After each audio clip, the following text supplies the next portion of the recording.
Salut tout le monde, j'espère que vous allez bien. Aujourd'hui on va se retrouver donc pour la review de Vengeance 2011 comme vous avez pu le voir avec le titre de la vidéo. Je vais pas perdre de temps, je vais commencer directement par les caractéristiques de ce pay-per-view.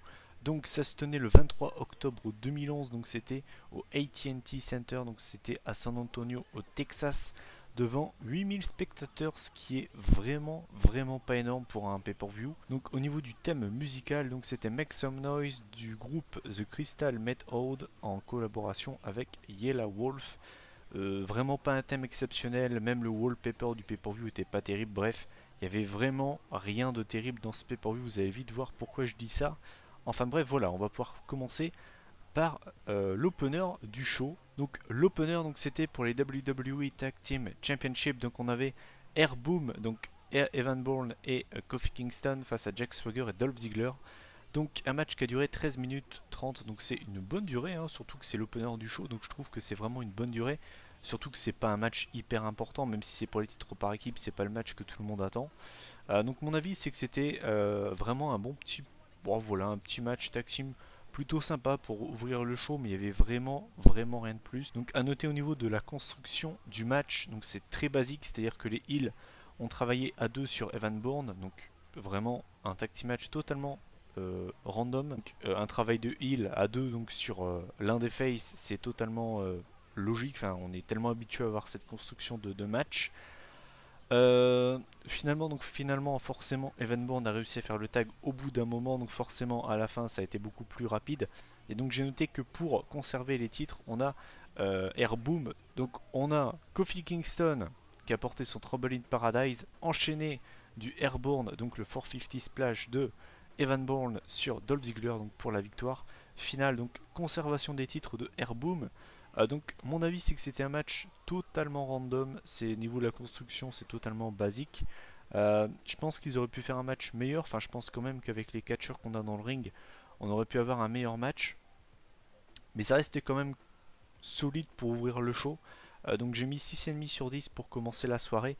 Et juste avant de passer au prochain match, je sais pas si c'est que moi qui pense ça, mais j'ai toujours trouvé le nom de l'équipe Airboom, j'ai toujours trouvé ça très enfantin.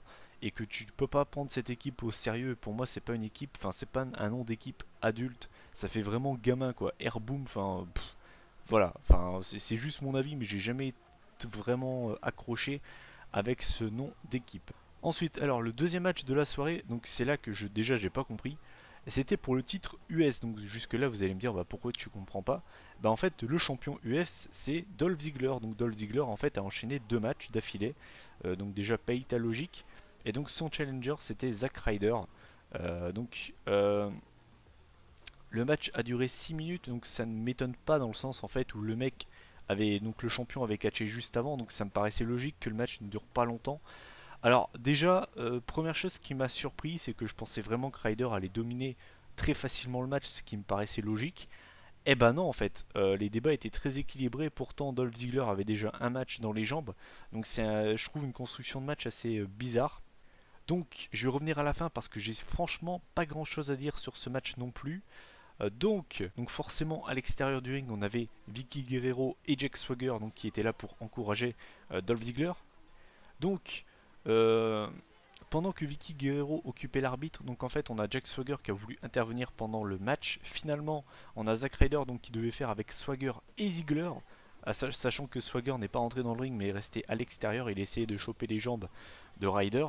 Finalement Ryder a réussi à faire la différence avec Swagger et Ziggler.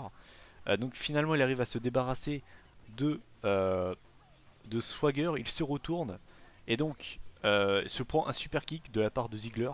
Et finalement donc Ziggler conserve son titre US grâce au super kick. Donc j'aime plutôt bien cette fin dans le sens où le super kick pour moi c'est largement plus crédible que le zigzag. Surtout que là en fait il n'a pas du tout vu venir la prise puisqu'il s'est retourné, il se l'est pris directement dans la face. Et voilà, je milite pour que Dolph Ziggler ait le super kick en prise de finition. Parce que pour moi, le zigzag, j'ai jamais été fan de cette prise. Pour moi, c'est pas une prise crédible. Et même si le super kick fait partie un petit peu des prises de finition de Dolph Ziggler, je voudrais vraiment que ce soit vraiment sa prise de finition. Parce que voilà, le zigzag, j'ai jamais été fan. Sinon, le match en lui-même, j'ai trouvé qu'il n'était pas franchement dégueulasse, même s'il n'a pas été très long. J'ai juste pas compris pourquoi en fait ils avaient fait enchaîner deux matchs à Dolph Ziggler. J'ai vraiment pas trouvé ça logique. Pourquoi ne pas avoir fait ce match-là beaucoup plus tard dans la soirée? Enfin bref, c'est la logique de la WWE, hein. Mais sinon voilà, j'ai trouvé que le match était pas mauvais, mais forcément j'ai pas pu mettre une très bonne note puisque le match n'a pas été très long. Donc j'ai mis 5,5 sur 10. Donc voilà. Ensuite, le troisième match de la soirée, donc c'était pour le Divas Championship. Donc on avait la championne Beth Phoenix face à Eve Torres. Donc le match a duré un peu plus de 7 minutes, donc c'est à la fois une bonne durée pour l'époque, puisque je vais quand même le préciser. En fait, ce qui est pas facile à noter avec les matchs féminins, c'est qu'il faut toujours se mettre par rapport à l'époque. C'est-à-dire qu'à l'époque, donc en 2011, des matchs féminins qui duraient 7 minutes, c'était une bonne durée. Actuellement, un match féminin qui dure 7 minutes, c'est pas très long, mais à l'époque, 7 minutes, c'était une bonne durée. Pareil, il faut aussi se mettre en condition qu'à l'époque, les femmes n'étaient pas prises autant au sérieux qu'actuellement. Et c'est triste à dire, mais c'est la vérité. Donc, du coup, à noter quand même, faut comme vous, attention, je vais vous faire rentrer dans une rivalité très très intense. Attention, en fait, on a Beth Phoenix qui avait attaqué Kelly en backstage plus tôt dans la soirée, si j'ai bien compris, avant que le pay-per-view commence. Du coup, Eve Torres, qui est donc sa pote, était venue les séparer.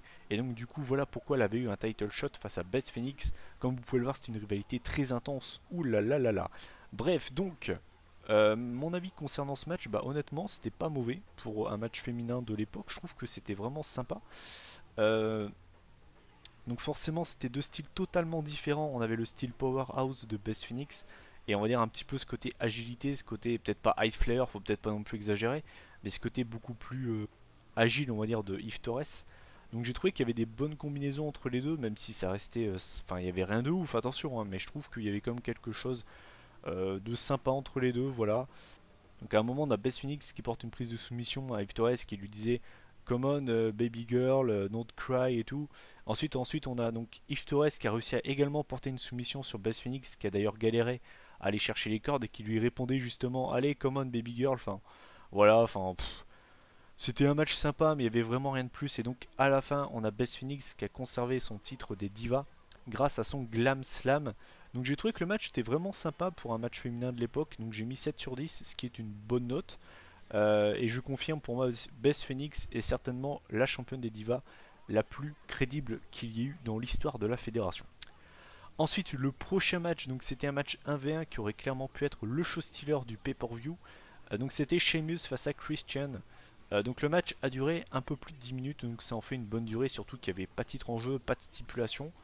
Mon avis, c'est que donc c'était un match sympa entre les deux, même si encore une fois ça s'arrête là.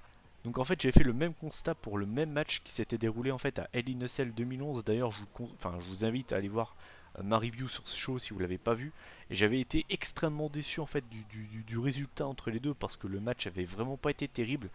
Là pour le coup j'ai trouvé que le match avait été meilleur, mais encore une fois j'attendais plus en fait parce que moi je suis désolé mais Sheamus Christian, déjà c'est une affiche qui aurait très bien pu être pour le World Heavyweight Championship à l'époque. Et puis surtout, enfin, on peut clairement avoir un très bon match entre les deux. Et malheureusement, je dis pas que le match est mauvais, mais sinon j'aurais pas mis une enfin, vous allez voir la note, mais j'ai pas mis une mauvaise note. Mais honnêtement, je m'attendais encore une fois à mieux, et ouais, j'attendais un peu plus quand même. Je pense que ça peut facilement taper un 8 sur 10 ce genre de match, et malheureusement ça ne l'a pas atteint. Donc j'ai noté que à un moment du match, donc je vais revenir à la fin parce que j'ai pas grand chose à dire non plus. Donc on a Sheamus qui préparait le Brogue Kick. Finalement Christian l'a contré en spear. Finalement donc Sheamus a réussi à se relever. Et finalement ensuite, plus tard dans le match, donc quelques minutes plus tard, on a les rôles qui se sont inversés. Donc c'était Christian qui, lui, ce coup-ci préparait le spear. Et là c'est pris le Brogue Kick en pleine course. Donc pour la victoire de Sheamus qui donc j'ai noté que le match avait mis un petit peu de temps avant de se lancer. Mais c'est vrai qu'ensuite on va dire que la deuxième partie du match était un peu plus sympa. Donc j'ai mis 7 sur 10, donc ça reste une bonne note, hein, mais c'est vrai que c'est pas ouf et j'attendais un peu plus quand même du match qui pour moi aurait pu être le show stealer de la soirée. Surtout que honnêtement, et je veux pas être méchant, ça me paraissait pas trop compliqué d'être le show stealer de ce pay-per-view. Vous allez vite comprendre pourquoi dans le bilan. Ensuite, le prochain match, c'était l'une des affiches du pay-per-view. Donc on avait Awesome Truth, donc R-Truth et le Miz, quelle équipe légendaire, face à Triple H et CM Punk, les mecs qui ne peuvent pas se piffrer IRL déjà à l'époque et surtout maintenant. Donc équipe totalement improbable. Le match a duré 15 minutes 40, donc c'est une très bonne durée, surtout que, je vais là encore le répéter, mais c'était un match où il n'y avait pas de stipulation, ni de titre en jeu. Donc j'ai noté que c'était un tag team match qui a donc duré très longtemps. Souvent je le dis, quand c'est des bonnes durées il faut le dire. Là 15 minutes 40 je pourrais dire que c'est une bonne durée. Eh ben non. En fait ce match aurait dû être plus court. C'est-à-dire qu'en fait ce match n'avait pas de rythme. C'est-à-dire que des deux côtés, donc que ce soit les heels ou les face, on avait des travails à deux sur les adversaires. Donc forcément au début du match en fait c'est CM Punk et Triple H qui ont pris le meilleur sur Awesome Truth. Finalement Awesome Truth a rapidement repris l'avantage. Donc finalement on a Awesome Truth qui ont travaillé à deux sur Triple H pendant une énorme partie du match. Finalement forcément Triple H au bout d'un moment a réussi à faire le tag avec CM Punk. Finalement donc forcément quand Punk est rentré dans le ring il y avait plus de rythme et le match était plus intéressant à voir, même si ça a vraiment pas été très long. J'ai noté donc que Punk allait finir le match, mais que finalement à l'extérieur du ring, alors là from out of nowhere, on a Kevin Nash qui arrive du public et qui met une grosse droite dans la mâchoire de Triple H, donc qui était à l'extérieur du ring. Finalement donc l'arbitre va voir Triple H, donc qui était un petit peu perdu. Pendant ce temps-là, on a R-Truth qui, qui était à côté de Triple H, qui vient aider le Miz dans le ring et qui donc attaque Punk. Donc on a eu le combo Skull Crushing Finale Little Jimmy en même temps donc pour la victoire. A noter que donc cette prise de finition donc qui est en fait 2 en 1 avait un nom très bizarre. Je ne l'ai pas retenu, c'est Michael Cole qui l'a dit, mais si jamais quelqu'un a la réponse, eh ben bravo parce que le nom est ridicule. Je l'ai déjà zappé mais honnêtement pour l'avoir entendu une fois ça m'a suffi. Bref donc victoire de Awesome Truth qui battent Triple H et CM Punk, donc clairement what the fuck. Donc finalement, ensuite, après le match, on a Kevin Nash donc, qui a continué d'attaquer Triple H et qui lui a notamment d'ailleurs porté le Jackknife Powerbomb. Au passage, Triple H s'est très mal réceptionné. Il a vraiment chuté lourdement sur le ring. Note à part pour revenir sur ce match, c'était un match qui a été beaucoup trop long. Je pense qu'il a duré 5 minutes de trop facilement. Vraiment un tag team match qui aurait pu être bon, enfin meilleur, mieux construit si on aurait eu plus de Punk dans le ring entre autres. Malheureusement c'est vraiment pas ouf, j'ai mis 6 sur 10. Compte tenu de la durée, un 6 sur 10 ça peut clairement vous faire dire que c'était vraiment pas un match de ouf. Et ouais, ce match pour moi a été beaucoup trop long. Ensuite on va passer à un match qui était pareil, qui pouvait clairement faire étoffe de Show Stealer. Donc on avait Randy Orton contre Cody Rhodes, qui était à l'époque le champion intercontinental et qui donc arborait cette gimmick de dashing, enfin plutôt undashing Cody Rhodes. Donc le match a duré 12 minutes, donc c'est une bonne durée, encore une fois pas de stipulation, pas de titre en jeu. Alors mon avis concernant ce match, j'ai été plutôt fan, même s'il y a une chose qui m'a dérangé. C'est-à-dire que donc, alors, le match était plutôt sympa, les prises, j'allais dire s'enchaîner, mais justement non, c'est ça en fait qui m'a dérangé. Les prises étaient plutôt sympas, il n'y a pas eu de botch, on a eu du RKO, on a eu du Beautiful Disaster Kick, on a eu du Crossroads, on a eu des bonnes prises, on a eu un bon petit match, mais qu'est-ce qui en fait m'a dérangé dans ce match? C'est que tout simplement c'était du prise par prise. C'est-à-dire que, je vais vous donner un exemple totalement lambda, Randy Orton faisait son combo brise d'eau, brise nuque, bim, il faisait le tomber. Ensuite, donc ça faisait 2, il relève Cody Rhodes contre en faisant, je veux dire une connerie moi, un body slam, il fait le tomber, simplement 2. Ensuite, il relève Randy Orton le contre en faisant à son tour par exemple un body slam, simplement 2. Voilà, pour vous résumer le match, c'était ça. C'est-à-dire que il n'y avait pas d'enchaînement, c'était du prise par prise, et c'est ça en fait qui m'a dérangé, et c'est pour ça que j'ai pas mis une note exceptionnelle, même si la note est pas mauvaise, vous allez voir plus tard. Donc alors, finalement, donc je vous l'ai dit plus tôt, on a notamment Cody Rhodes qui a donc tenté le Crossroads, donc ce qui n'a pas suffi. J'ai noté également qu'il y avait eu de l'alchimie entre les deux, qui me paraît plutôt logique, hein, puisque les deux ont travaillé quand même ensemble pendant plus de 1 an et demi, donc ça me paraît plutôt logique. Donc finalement j'ai noté qu'on avait eu une victoire de Randy Orton avec son RKO. Pas vraiment de surprise. Dommage qu'il n'ait pas mis over Cody Rhodes. Enfin, je pense qu'une victoire de Cody aurait pu être vraiment bien pour lui. Bénéfique surtout. J'ai mis 7,5 sur 10 pour ce match qui est pas mauvais, hein, loin de là. Pour moi c'est l'un des meilleurs matchs de la soirée. Mais c'est vrai que pour moi il manquait de rythme, il manquait d'enchaînement surtout. C'est ça qui manquait pour moi. C'est dommage que c'était du tombé par tombé, c'est vraiment dommage. Et note à part, en voyant ce match, je me suis dit c'est vraiment dommage qu'ils aient pas fait une grosse rivalité entre les deux en faisant par exemple du Cody Rhodes qui nous fasse des promos du style avant t'étais mon mentor mais l'élève a dépassé le maître. Et genre qu'on ait par exemple une rivalité entre Cody Rhodes et Randy Orton pour le titre intercontinental, je pense que ça aurait pu être très très sympa. Et pourquoi pas mettre over Cody Rhodes en lui faisant battre Randy Orton 2 fois. Alors bien évidemment en ayant des fins pas très catholiques, hein, avec des fins on va dire un petit peu des fins on va dire pas très clean, hein, forcément, mais ça aurait pu être très sympa. Et surtout enfin si jamais Cody Rhodes serait sorti vainqueur d'une rivalité contre Randy Orton, ça l'aurait clairement crédibilisé. Donc c'est dommage qu'ils en aient pas, se soient pas servi de cette rivalité. J'ai envie de vous dire encore une fois, la WWE est passée à côté de quelque chose de sympa. Alors, mais enfin, bref. Ensuite, on va passer à l'avant-dernier match de la soirée. Donc c'était pour le World Heavyweight Championship. Donc c'était le champion Mark Henry qui était en pleine période de son Hall of Pain contre le Big Show. Donc alors le match a duré 13 minutes, donc c'est une bonne durée. Le seul moment du show que je me souvenais, parce que oui, ce show je l'avais vu en direct à l'époque, c'est ce match en fait. C'est la seule chose que je me souvenais du show. Donc en fait, forcément, Big Show Mark Henry, il n'y a pas eu de rythme, ça me paraît plutôt logique. Donc j'ai noté au niveau de la construction du match, donc on a eu le chokeslam du Big Show. Finalement, Mark Henry a réussi à se dégager. Ensuite, juste derrière, on a eu le World Strongest Slam sur le Big Show. Finalement, le Big Show a réussi à se dégager. Ensuite, on a Mark Henry qui est monté sur la troisième corde. On a le Big Show qui l'a pris par le... qui l'a chope, qui donc lui a porté un chokeslam du haut de la deuxième corde. Finalement, Mark Henry a réussi à se dégager. Ensuite, donc c'est le Big Show qui a dit bon, on va monter sur la troisième corde. Et donc c'est là que je me souvenais seulement de ce moment-là de ce show. On a le Mark Henry qui porte une superplex sur le Big Show et donc il casse le ring. Forcément, c'était la deuxième fois que ça arrivait à la WWE. Il y avait déjà eu ce cas-là avec Brock Lesnar et le Big Show à SmackDown en 2003. Donc, je vais pas dire coucou l'originalité, puisque bon, ça datait quand même d'il y a plus de 8 ans, ce truc-là. Donc, ils l'ont pas, ils ont pas surutilisé, on va dire, ce truc-là. Donc, on va dire que ça passe. J'ai trouvé que c'était plutôt une fin originale, puisque donc du coup en fait aucun des deux n'a réussi à se relever, donc du coup le match se finit en match nul. Donc j'ai trouvé que c'était plutôt une fin intéressante, puisqu'on va pas se le cacher, un Mark Henry Big Show ça fait pas rêver. On peut au moins leur faire ce compliment là, c'est qu'ils ont au moins réussi à faire une fin qu'on n'aurait pas vraiment pu prédire, au moins une fin on va dire entre guillemets originale.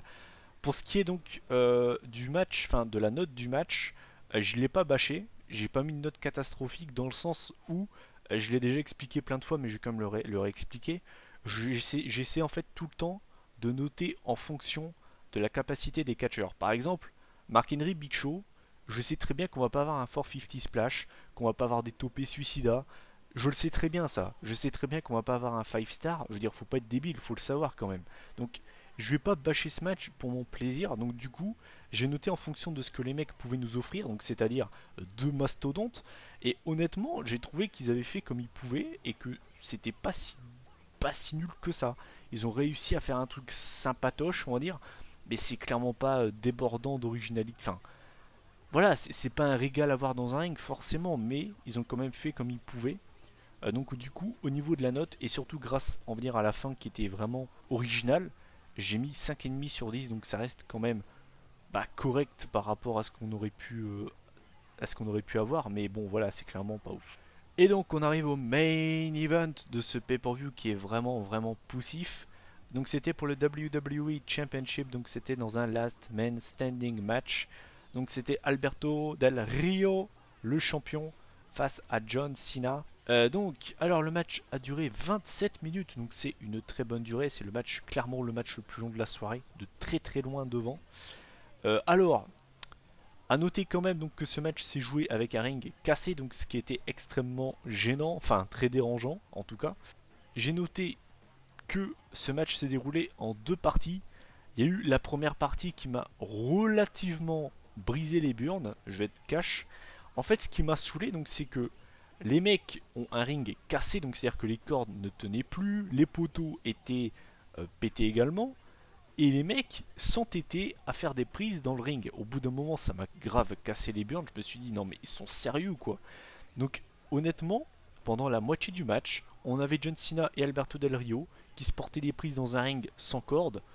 je me suis dit, bon, est-ce que les mecs vont avoir l'intelligence d'aller hors du ring et sortir des armes, ce qui est quand même le but d'un last man standing, surtout que là vous n'avez pas vraiment de mal à sortir du ring puisqu'il n'y a même pas de corde.